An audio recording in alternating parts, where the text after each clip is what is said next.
서울의 중개사TV 21년 32회 공인중개사 시험 부동산학개론 9번을 풉니다. 부동산학개론 9번. 아파트 시장에서 가격을 하락시키는 요인은 모두 몇 개인가? 아주 쉬운 문제죠. 수요와 공급에서 균형 가격은 수요와 공급 곡선이 일치하는 점이 균형 가격입니다. 근데 균형 가격을 하락시키는 요인을 찾아라 했습니다. 이건 상식적인 문제로 풀면 되는 거예요. 자, 균형 가격이 하락한다면은 일상적으로 우리 경제에 소비 제품을 생각하시면 됩니다. 아무거나 생각하시면 돼요. 본인이 쉬운 거를. 자, 그러면 가격이 떨어질 때는 어떤 요인이 있겠습니까? 수요와 공급 측면에서. 자, 수요자가 안 사면 가격이 떨어지겠죠. 자, 소비자가 몰리면 가격이 당연히 오릅니다. 근데 소비자가 안 찾아요. 그 물건을 사는 사람이 없어요. 그러면 가격이 떨어지지 않습니까? 그래서 수요가 감소되면 가격이 떨어집니다. 그리고 또 공급 측면에서 한번 생각해 보세요. 제품이 너무 많으면 가격이 떨어지겠죠. 아니, 제품이 없어서 못 팔아야지. 없어서 못 판다는 것은 공급이 감소가 돼야죠. 공급이 감소되면 없어서 못 파는 거 아닙니까? 자, 없어서 못 팔면은 가격이 오르고 너무나 재고품이 많으면 가격이 떨어지는 거죠. 자, 그래서 공급은 증가가 돼야 되고 수요는 감소가 되면 가격은 떨어지게 돼 있습니다. 이게 경제 원칙이죠. 자, 이런 상식적인 문제를 풀면 되는 겁니다. 자, 균형 가격을 하락시킨다. 아, 가격이 떨어지려면 어떤 요인이 있어야 돼요? 수요자는 안 사야 돼요. 수요는 감소하고, 그다음에 공급은 증가가 돼야죠. 공급은 증가되고 수요는 감소되면 가격이 하락하는 요인이 되겠습니다. 그걸 찾으면 되는 거죠. 자, 첫 번째 항목, 건설 노동자 임금이 상승됐답니다. 자, 건설 노동자라는 단어가 특정돼서 나왔다는 것은 건설 노동자 임금이 상승됐어요. 그러면은 그 업체 사장님을 생각하시면 되죠. 공급업자에 대해서.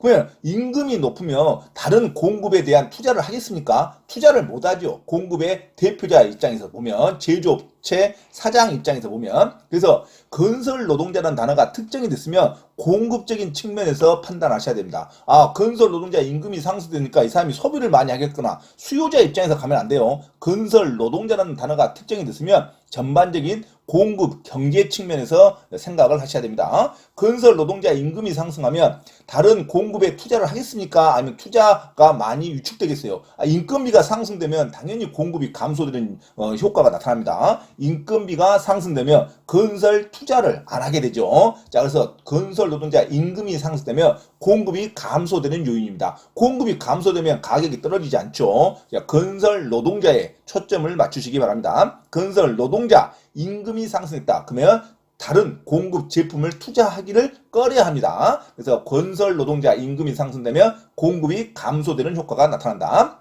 자, 두 번째.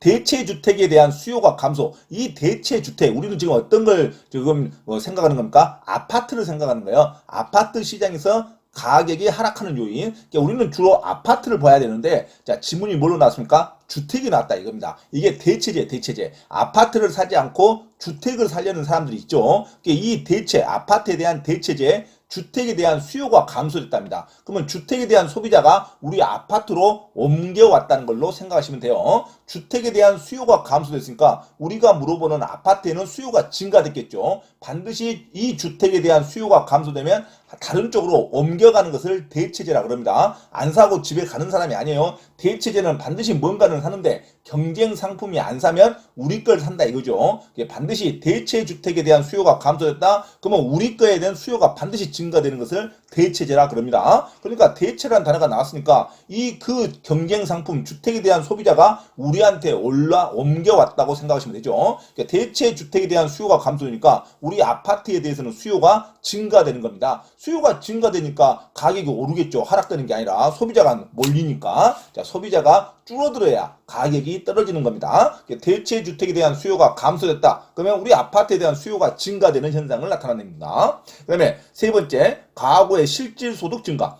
가구의 실질 소득이 증가니까 소득이 증가되니까 소비를 많이 하겠죠. 그래서 수요 증가 요인이 됩니다. 자, 그 다음에 네 번째, 아파트 건설업체 수가 증가됐답니다. 건설업체 수가 증가되니까 너도 나도 없이 서로 제품을 만드는 거죠. 그러니까 아파트를 많이 건설한다 이거죠. 아파트 건설업체 수가 증가되면 공급이 증가됩니다. 공급이 증가되니까 가격이 떨어지겠죠. 자, 가격 하락하는 요인이 첫 번째가 나왔습니다. 아파트 건설업체 수가 증가되니까 공급이 증가되니까 물건이 많아지니까 가격이 떨어지는 요인이 발생한다 이겁니다. 자, 아파트 건설업체 수 증가, 공급 증가로 가야 되죠. 자, 다음에 아파트 건설용 토지 가격의 상승. 자, 아파트 건설용 토지 가격이 상승하니까 토지를 구입하는, 토지를 매입하는 가격이 높으니까 자, 아파트 건설비가 더 줄어들겠죠. 자, 맨 처음에 나왔던 내용하고 똑같습니다. 건설 노동자 임금이 상승했다든가 아파트 건설용 토지 가격이 상승했다면 진짜 아파트를 지을 수 있는 돈이 부족하다 이거죠. 그래서 공급이 감소가 됩니다. 그래서 항상 아파트 경기 또는 공급에 있어서 공급의 외적 요소가 상승되면 공급이 감소하게 되어 있습니다. 인건비 상승, 토지 구입비 가격이 상승, 그죠? 원재료 가격이 상승, 이런 건 전부 공급 감소 요인이 됩니다. 그래서 이 아파트 건설용 토지 가격이 상승했다. 그것도 공급 감소 요인이 됩니다. 공급이 증가돼야 가격이 떨어지지. 공급이 감소되면 자, 희귀성이 되기 때문에 가격이 오르게 되는 것이 경제 원칙입니다. 자, 맨 마지막 거 아파트 선호도가 감소했답니다. 이건 수요가 감소되는 거죠. 그래서 수요가 감소되니까 가격이 하락되는 거죠. 자, 가격이 하락되는 요인은 수요가 감소되든 또는 공급이 증가되면 가격이 하락하는 요인이 발생을 합니다. 그래서 가격 하락을 시키는 요인을 모두 몇 개인가 하면은 아파트 건설업체 수 증가, 당연히 공급이 증가되기 때문에 가격이 떨어지고, 맨 마지막 아파트 선호도 감소, 수요가 감소되기 때문에 가격이 떨어지는 요인이 발생합니다. 그래서 두 개가 됐습니다. 나머지는 가격을 하락시키는 요인이 아닙니다. 공급이 감소되면 가격이 오르고 수요가 증가되면 가격이 오르는 거죠. 자, 가격을 하락시킬 때는 어떨 때 가격이 하락되는 요인이다? 공급이 증가되는 거고 수요가 감소돼야 가격이 하락되는 겁니다. 공급 증가, 수요 감소를 찾는다면 아파트 건설업체 수 증가, 공급 증가고 아파트 선호도 감소, 수요 감소가 되겠습니다. 그래서 균형 가격을 하락시키는 요인은 모두 두 개가 되겠습니다. 그래서 부동산 학개론 9번의 정답은 총 2개 문제 지문에 2번이 정답이 되겠습니다. 반드시 꼼꼼히 숙지하시기 바랍니다. 가격이 하락되는 요인은 뭐다? 공급이 증가된 거나 또는 수요가 감소되는 요인을 찾으시면 됩니다.